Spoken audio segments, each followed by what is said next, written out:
Hello, hi mga otakyut. Kamusta?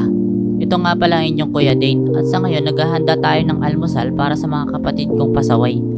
May mga pasok na kasi sila kaya kailangan natin gumising ng maaga nang makapaghanda ng makakain nila. Para pagising nila mamaya may makakain sila bago pumasok ng school.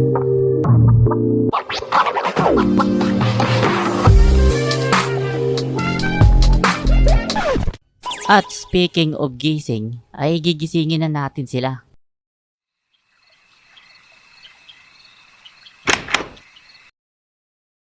Ano ba, Riz? Bangon na. Kakain na. Ando na sila ate mo sa sala. Kuya naman ang aga-aga pa naman, inaantok pa ako.